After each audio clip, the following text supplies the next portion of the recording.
Hi babies, and welcome back to Monday's episode. And on this week's menu, we are going to talk about what women or what vulva owners really want in the bedroom. And to be more specific, I'm going to run through 8 different things that most of us want. However, I will also include that this isn't always the case. So remember that communication is really the key when you are talking and trying to please your partner. But first, before we get started, if you are new here, welcome to my channel. I'm Miranda, aka Pleasurebhabiee. And if you haven't done so already, do not forget to subscribe to my channel and give this video a thumbs up, because every single Monday at 8 p.m. Central Time is when I bring to you the taboo topic of the week. And this week, we are going to seriously step into our pleasure. So let's just get started with everything that y'all came here for. So to kick things off, just like in some of my other videos, I am going to talk quickly about the orgasm gap. So the orgasm gap is the difference between heterosexual female orgasm and heterosexual male orgasm. So when you're looking at a heterosexual male, they orgasm usually about 95% of the time. Whereas the female or a vulva owner, they can come about 65% of the time on average. So as you can see, there's that big gap in between, which is called the orgasm gap. Now, when you look at same-sex couples, that dramatically decreases to the point where they're almost exactly the same, which is really crazy. So in heterosexual couples, we are trying to bridge that gap so that we no longer have an orgasm gap, or we reduce it. So with this video is kind of what I'm going to help the penis owners in a sense, or maybe the vulva owners, please another vulva. But either way, what we are going to do is we are gonna dive into 8 different things that will enhance and your vulva owner truly wants. So to start things off and nice and easy, we are gonna start with flirting and desire. Because really at the end of the day, both sexes or all sexes, we all wanna be flirted with and we all want to be desired. Because desire is what creates fire and passion. When you want to be wanted and you know you are wanted, ooh, that feels so good. So flirt with your partner. Do that playful banter, because you never know where it might lead you. And for vulva owners, we are very, very more stimulated energetically. We more vibe on the touch and the wants and the needs, like tell me you want me, you know? Just like little things like that. That is the goat, that is the milk, that is, I don't know why I said milk.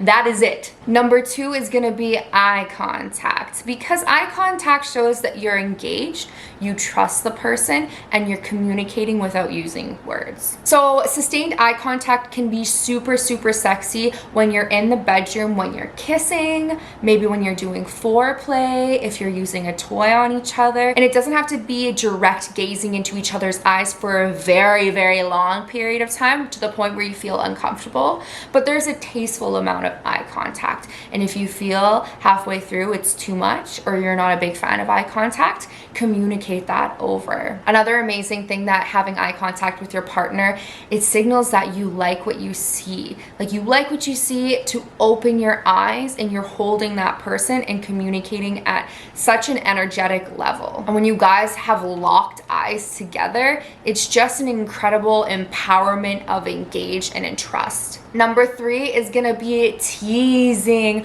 Don't take away the tease. The tease is not just for the penis owners. The tease is also desired by the vulva owners. We like to be teased. So let's start with a verbal example. Do you like it when I do this to you?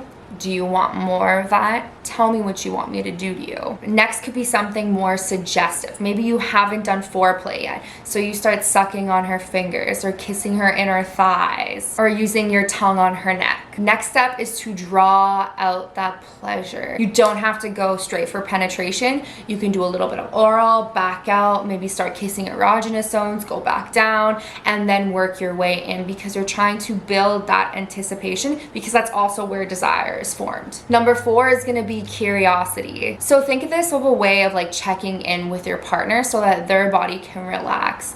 Do you like this position? What do you want to do next? Does that feel okay? Is that the spot right there, baby? Things like that. Your genuine interest in our bodies is extremely sexy because it shows that you care and you want to give your partner pleasure. And it also allows us to guide you so that if you aren't in the right place, you can get us to the right place. Number 5 is gonna be oral, that clit sucking, the licking, the hot breath, moist, wet, delicious goodness. We want that oral. Plus, oral is an amazing way to lead up to sex, aka foreplay, getting her good to go, all lubed up, all warm, everything is engorged, and it is about to be penetrated. Or maybe not.